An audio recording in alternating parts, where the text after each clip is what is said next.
George Washington was the first President of the United States, and was among the nation's founding fathers.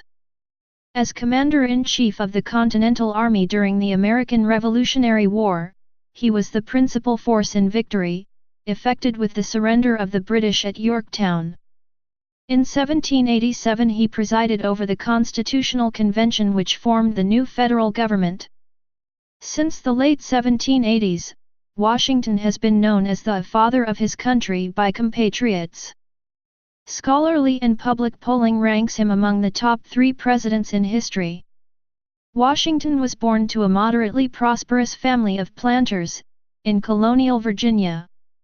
He had early opportunities in education, learned mathematics, and quickly launched a successful career as a surveyor, which in turn enabled him to make considerable land investments. He then joined the Virginia militia and fought in the French and Indian War. During the war with the British he also fought against one of their allies, the Iroquois nation.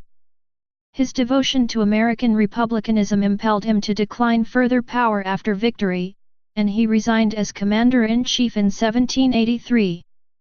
Washington was among the country's premier statesmen and was unanimously chosen as president by the Electoral College in the first 2 national elections.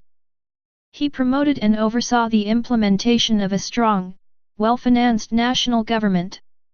He remained impartial in the fierce rivalry between 2 cabinet secretaries, Thomas Jefferson and Alexander Hamilton, though he adopted Hamilton's economic plans.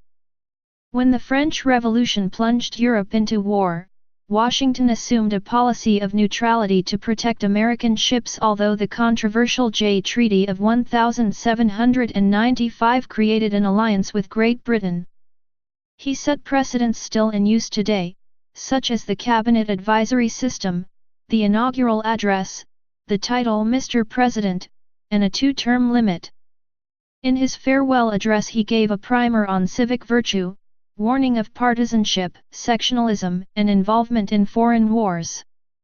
Washington inherited slaves at age 11, prospered from slavery most of his life, and as late as 1793 officially supported other slaveholders. Eventually he became troubled with slavery in 1799. He is renowned for his religious toleration.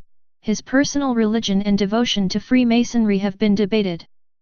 Upon his death, Washington was famously eulogized as first in war, first in peace, and first in the hearts of his countrymen. He has been greatly memorialized by monuments, public works, places, stamps, and currency. The nation's capital, Washington, D.C., and the state of Washington bear his name, and since 1932 the $quarter has carried his effigy.